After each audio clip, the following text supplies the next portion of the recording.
What's up, y'all, and welcome back to my channel. What's up? Look who's with me today.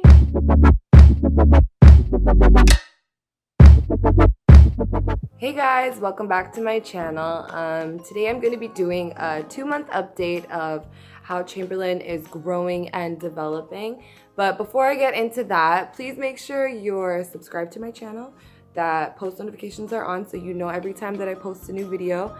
And like, comment, share with any other people who you think might be interested in my kind of videos. And yeah, that's about it. Let's get right into it.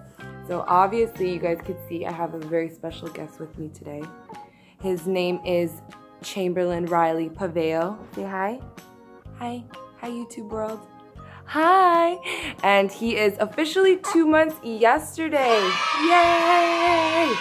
So he had his doctor's appointment yesterday. They weighed him.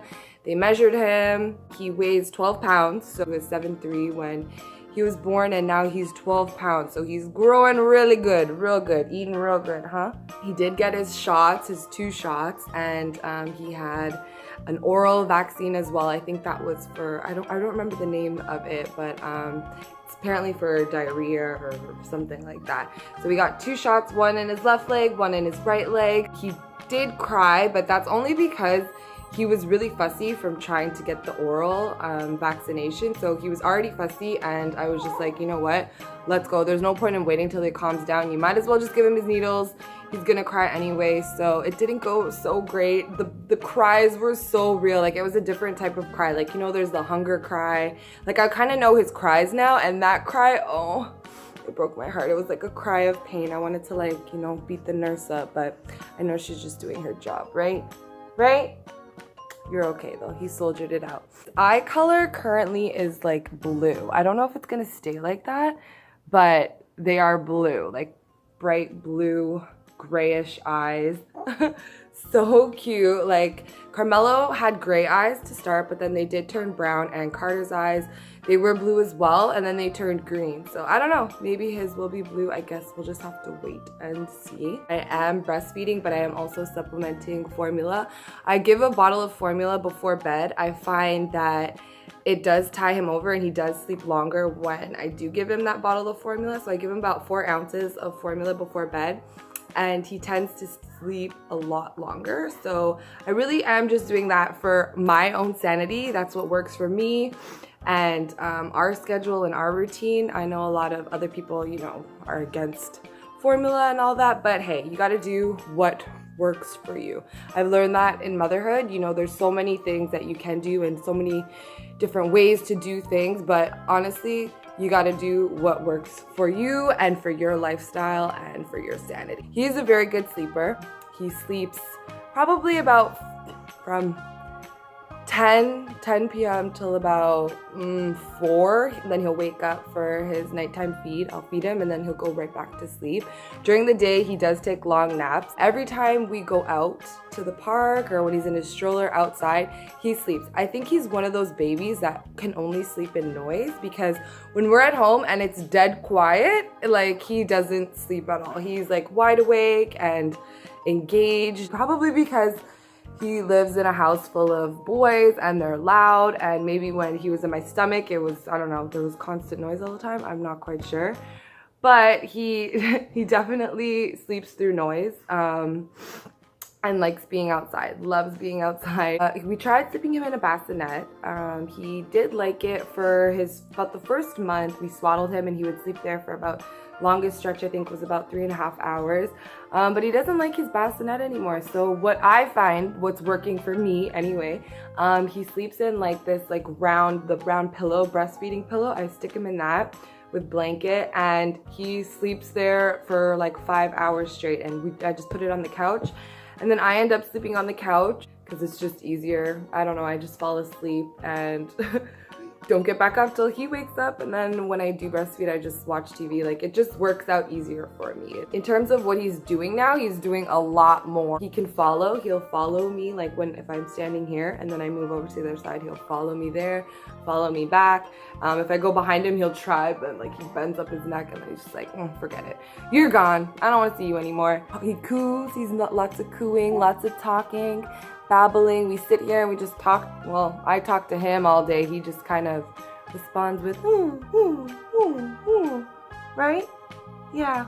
We sit here and just talk about nonsense. He loves his baths. He takes a bath every night. He will be like crying so hard, like freaking out, having a meltdown, and then his body touches the water and he's so happy, like smiling, content. He could stay in the bath all day, I'm sure. And then the second I take him out, he starts crying again.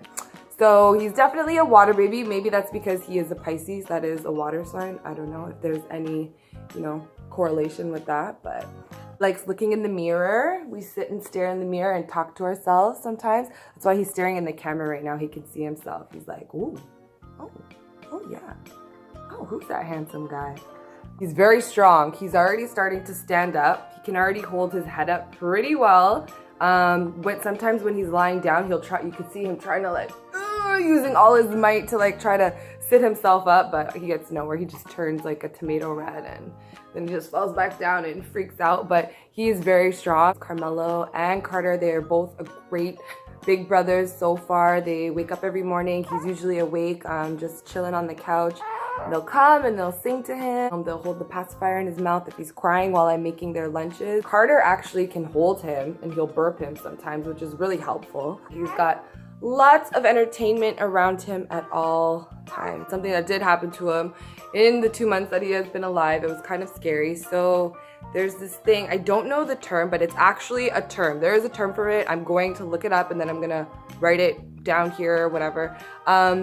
So we were sitting on the couch one day and then Carter comes and he looks at his toe, his middle toe, and he says, "Mom, what's on his toe? Like, why does it look like that?" And I looked and it literally looks like the top of his toe. It's so huge.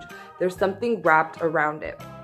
So I'm looking, I'm trying to find what's wrapped around it. But whatever it is so deep that I can't even see it. It must have been, I think it was a piece of, to be honest, I think it was a piece of Carmelo's hair. It was wrapped so tight around his poor little toe. We couldn't even get it off. We couldn't see it.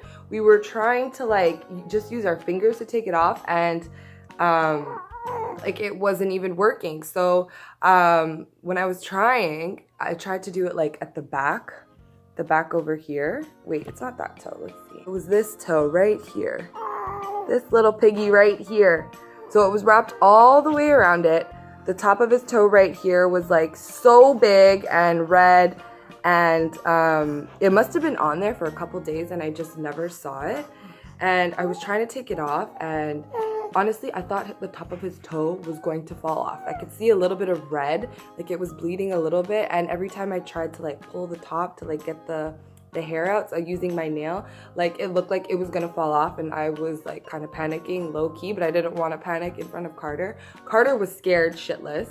He was like, I'm scared, Mom, we gotta go to the hospital. He's very, caring of his brother and protective of his brother, so he was really worried when that did happen.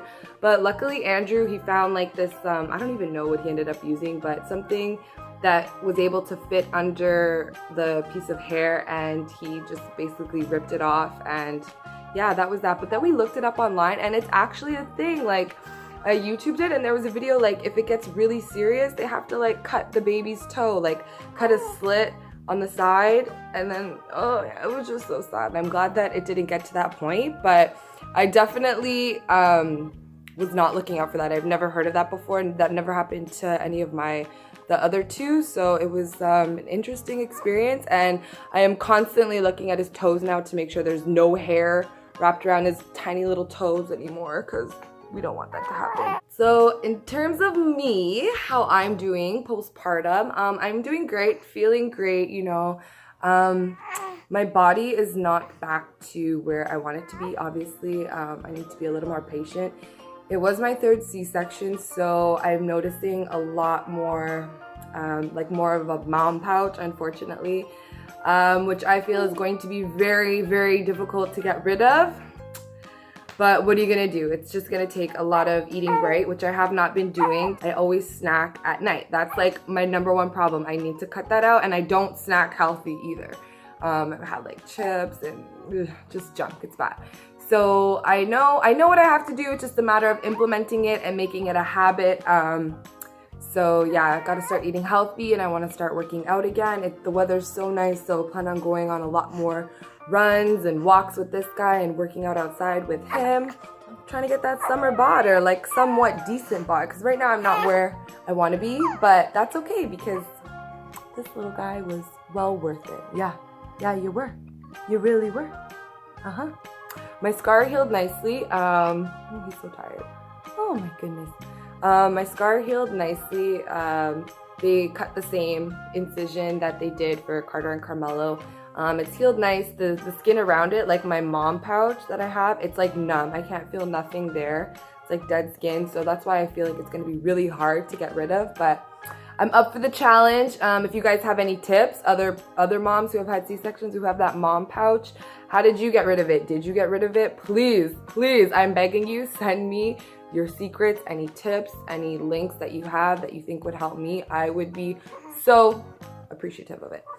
But yeah, other than that, we just chill all day, trying to just embrace every moment and be present for every moment, because he's not going to stay this small for long. And yeah, another important thing is self-care. I know I'm starting to realize I need to do that more for myself. So I have a hair appointment next week, gonna get my nails done and, you know, get feeling nice again, because I've been stuck in mom clothes and this mom hair. Like, you guys have heard me complain several times about my hair, so I'm gonna get that fixed.